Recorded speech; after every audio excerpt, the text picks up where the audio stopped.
Hello everyone, my name is doctor Imran Khan.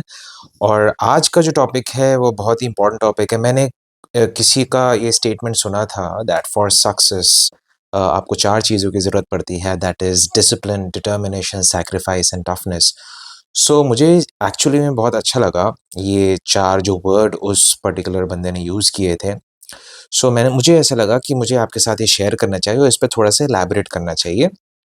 So without wasting any time जल्दी से हम लोग इसको देखते हैं कि ये 4 चीज़ हम कैसे अपने लाइफ में इनकलकेट करें ताकि हम अपने गोल को अचीव कर सकें। And obviously these 4 things could be the key to success. तो सबसे पहला है डिसिप्लिन। अब डिसिप्लिन का मतलब होता है कि हमें वो चीज़ करना that is right, alright, and avoiding all those things that are unnecessary and that are incorrect. Discipline का मतलब ये होता है, अब आपको समझ में आ रहा हो, हम लोग बहुत सारे लोग डिसिप्लिन्ड रहते हैं। जैसे कि मैं एग्जांपल लेता हूँ एक एमएमए फाइटर का। I myself I am an MMA player. तो हम लोग को बहुत ज़्यादा डिसिप्लिन रहना पड़ता है, सवेरे जल्दी उठना पड़ता है, we have to avoid junk food, हमें ट्रेनिंग पे जाना पड़ता है, ट्रेनिंग करते रहना पड़ता है हमेशा, एक स्पेसिफिक टाइम होता है ट्रेनिंग का, राइट? और अननेसेसरी चीज़ों से बचना पड़ता है। सो ये एक लाइफ को डिसिप्लिन्ड बनाना बहुत ज़्यादा ज़रूरी होता है to achieve success. Similarly for students के लिए waking up early in the morning, avoiding junk food, पढ़ाई का एक शेड्यूल, स्कूल में जो जाते हैं एक शेड्यूल फॉलो होता है ना, तो वही शेड्यूल घर पे भी आके वैसे ही बनाना पड़ता है कि आप इतने टाइम पे से इतने टाइम पे आप क्या करोगे। Alright, what will you do from 5 to 6 या 6 टू 7 या 7 टू 8, ये ऐसा पूरा शेड्यूल बनाना पड़ता है। This is what is and following that schedule.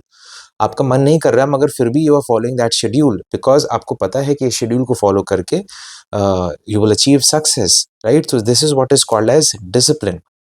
अच्छा, डिसिप्लिन में ये भी आ जाता है talking properly to people, right, behaving properly, ये सारी चीज़ें डिसिप्लिन में आ जाती हैं। एंड बिकॉज देखिए कभी कभार हमारा ऐसा मन करता है ना कि हम कोई चीज़ अगर हमें बुरी लगी है तो हम रिटेलिएट करें, बट आपको अपने आप को रोकना पड़ता है। आपको अपने आप को, because you are a discipline person, तो आपको अपने आप को रोकना पड़ता है बिकॉज आप नहीं चाहते हैं कि आपकी वजह से दूसरा वाला हर्ट हो जाए, या फिर आप ये नहीं चाहेंगे कि आप उसके लेवल तक गिर जाए। ऑलराइट, तो इसीलिए अपने आप को रोकना पड़ता है। This is what is called as discipline, रखना अपने आप को। सेकंड है डिटर्मिनेशन। अब डिटर्मिनेशन का मतलब होता है वांटिंग, अंदर जो आग एक लगी होती है to achieve that particular success, that is what is called as determination. हम मुझे उस गोल पे पहुंचना है तो पहुंचना है, that is what is called as determination, वो fire that is within, right? So सबसे अच्छी चीज क्या होती है ना इसको डिटर्मिनेशन के लिए, कि आप सबसे पहले एक गोल सेट करिए कि दिस इज द गोल, या यहाँ पर I want to see myself after so many years. फिर उसके बाद विजुअलाइज करिए कि आप को जो ग्लोरी मिलेगी उस पर्टिकुलर गोल को अचीव करने के बाद, उसको विजुअलाइज करिए, वो आपको बहुत ज़्यादा मोटिवेट करेगा। तो वो जो डिटर्मिनेशन होता है to achieve that particular goal, सारे हर्डल्स को क्रॉस करके, सारे बैरियर्स को क्रॉस करके उस गोल को अचीव करने का जो डिटर्मिनेशन होता है ना, that is very very important. और जब आप विजुअलाइज करने लगेंगे ना the glory after achieving that particular goal, तो वो आपको और ज़्यादा मोटिवेट करेगा to become the best in your business, right? तो हमेशा एक आग अंदर से अंदर जलती रहनी चाहिए जो कि आपको हमेशा मोटिवेट करे उस गोल तक पहुंचने में, ताकि आप सारे हर्डल, सारे बैरियर्स क्रॉस कर सकें। थर्ड है sacrifice. Sacrifice is very very important.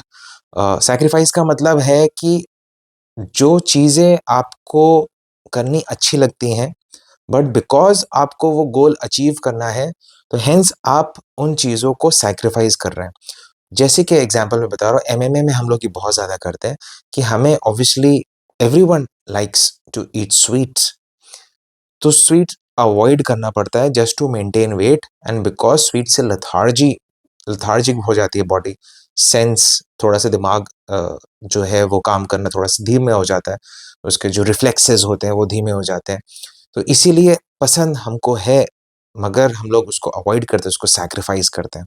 नींद सबको पसंद होती है, but we have to wake up early in the morning to run, to train. शाम को भी ट्रेनिंग करनी पड़ती है। शाम को सबको अपने फ्रेंड्स के साथ हैंग आउट करना अच्छा लगता है, फैमिली के साथ हैंग आउट करना पड़ता है।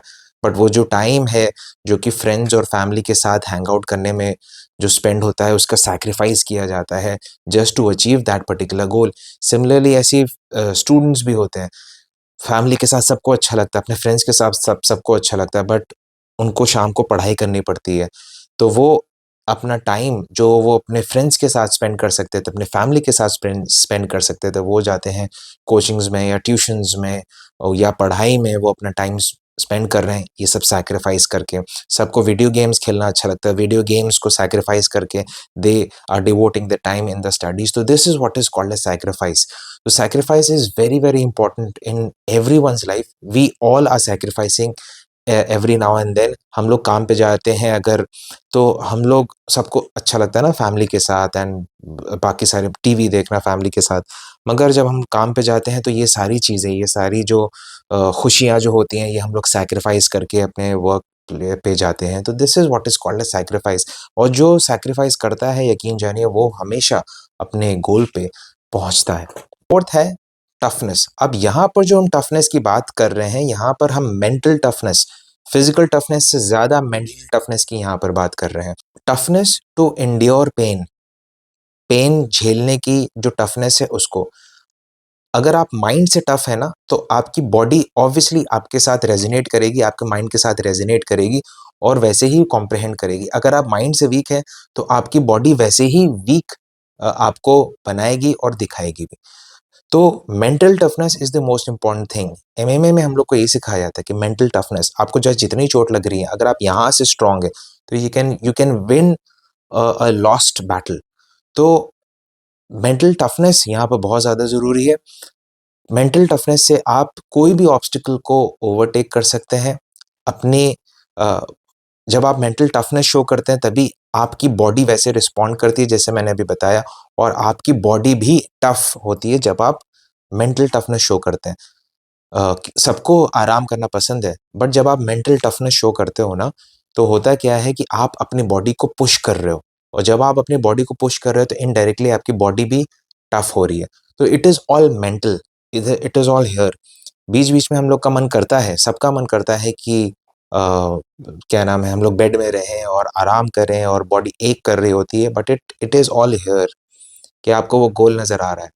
आप सैक्रिफाइस कर रहे हो अपनी लाइफ, अपना टाइम, अपने बेड में जो आप आराम है उसको आप सैक्रिफाइस कर रहे हो।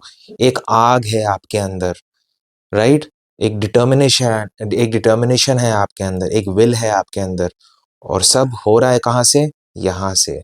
So mental toughness is the most important thing. अगर आप मेंटली टफ रहेंगे, तो आप सारे हर्डल, सारे बैरियर्स को आप क्रॉस कर सकते हैं एंड अपनी बॉडी भी आप टफ बना सकते हैं, एंड इसी से ही सक्सेस मिलता है। And obviously at the end मैं ये जोड़ना चाहूँगा, एवरीथिंग सेड एंड डन, ऊपर वाला आपके ऊपर मेहरबान होना चाहिए। ये डिपेंड किसके ऊपर करता है कि आप कितनी मेहनत कर रहे हैं।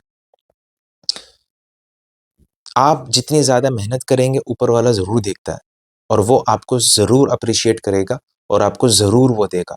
मगर आपकी मेहनत के ऊपर डिपेंड करता है, आप कितना सैक्रिफाइस कर रहे हैं, आप मेंटली कितना स्ट्रॉन्ग हैं, आप हर्डल्स को कैसे ओवरटेक कर रहे हैं, आप चैलेंजिंग सिचुएशंस में कैसे अपने आप को टैकल कर रहे हैं। बहुत ही एडवर्स सिचुएशन है, तो आप कहीं रूड तो नहीं हो जा रहे हैं लोगों के साथ, आप पोलाइट हैं कि नहीं है। तो ये सारी चीज़ें काउंट होते हैं, and the God is watching each and everything. तो जब आप मेहनत करेंगे, तो obviously you will be rewarded by the almighty, right? So I hope आपको ये 4 जो मैंने चीज़ें बताई, आपको समझ में आई होंगी, आप उनको फ़ॉलो करेंगे, हम सब इनफैक्ट फ़ॉलो करेंगे उसको, और अपनी जो गोल है, जहाँ पर हमें पहुँचना है, हम वहाँ पर जल्दी-जल्दी पहुँचेंगे इंशाअल्लाह। So till then take care, bye bye.